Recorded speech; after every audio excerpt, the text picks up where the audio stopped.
Hello friends, welcome to my video. This time I am trying to try something new uh, and I hope you're surely going to like it. This video is basically all about the novel in your syllabus, that is The Invisible Man, which is written by H.G. Wells. In this novel, The Invisible Man, we meet a scientist, Griffin, and this scientist is totally devoted to science, and he's basically a student of chemistry, but he changes over to physics because he has to study optics, which is the study of light. And through that he is able to understand and research on the fact that if something has got zero refractive index, that is similar to that of air, it is that particular thing is unable to reflect back any light and thus becomes invisible. Griffin successfully carries out this procedure on himself, but he fails to attempt to reverse it. That is his one of the tragic moments. See, he is definitely a capable scientist, but the thing is that once he develops the formula of invisibility, he wants to reverse it, but this does not get possible for him. So that leads to frustration. He is angry all the time, short tempered.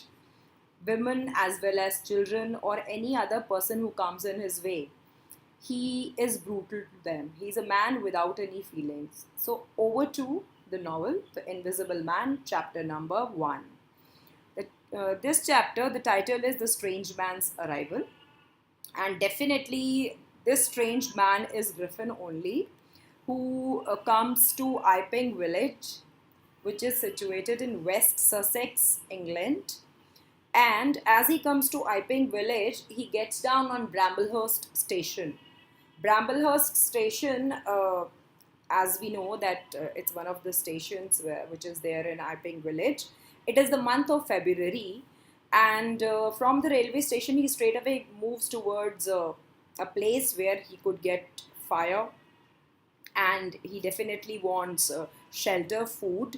He moves towards Coach and Horses, which is an inn, INN, and at this inn, he decides to settle down where he is very much welcomed by the owner, Mrs. Hall. Mrs. Hall is the owner of Coach and Horses. She is a money minded lady. This is the month of February, and very few tourists, very few guests came in this month because of the atrocious weather. Snowfall is continuous at the time when the invisible man comes, and the moment he comes, he very leniently, liberally, he throws money, gives money to Mrs. Hall, as it is given that he flung a couple of sovereigns towards her, and she is impressed. After this, Hall makes arrangement for his living, and then we meet Millie, who is her domestic help.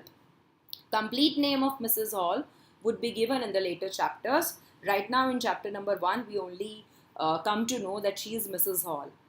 Millie is a domestic help. She is slow and clumsy, and she keeps on doing work in a very, she's quite slow, I mean, not very smart.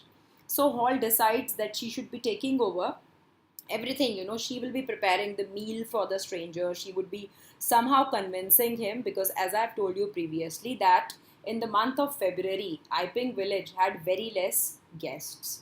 So Mrs. Hall goes to his room, and she just tells him, as she wants to be kind to him, she tells him to change his clothes, and she serves his lunch. She even tells him that he could just give his hat and coat to her, and she can take it to the kitchen to dry.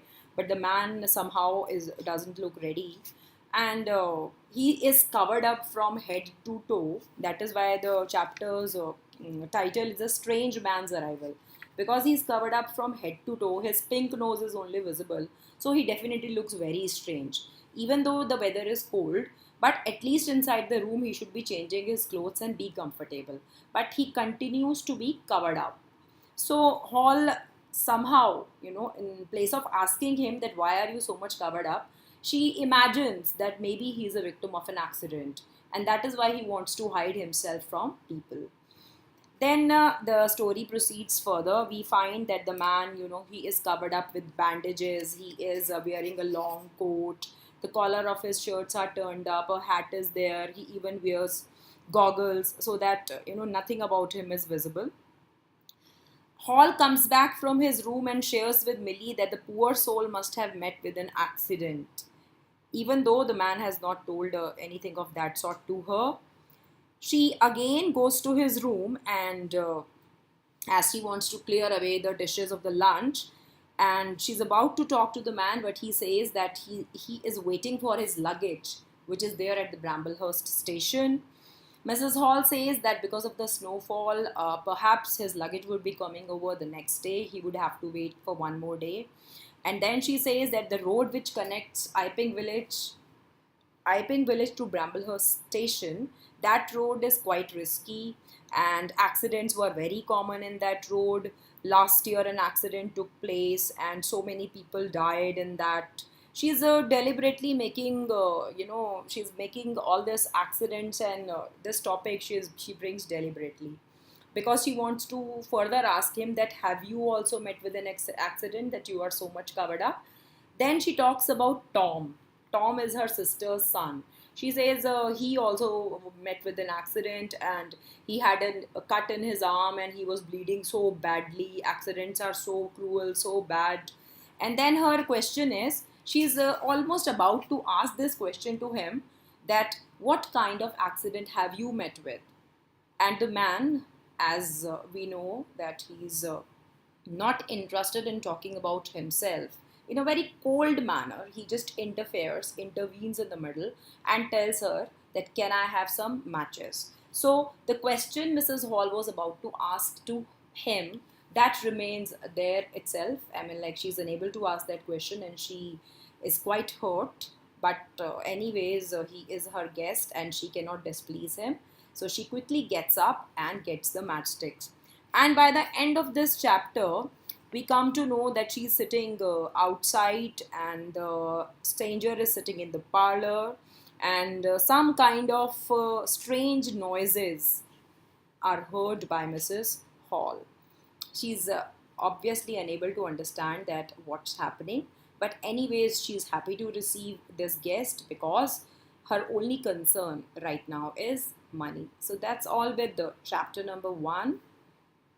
See you in my next video, wherein I'll be giving you the summary of the later chapters. Bye bye.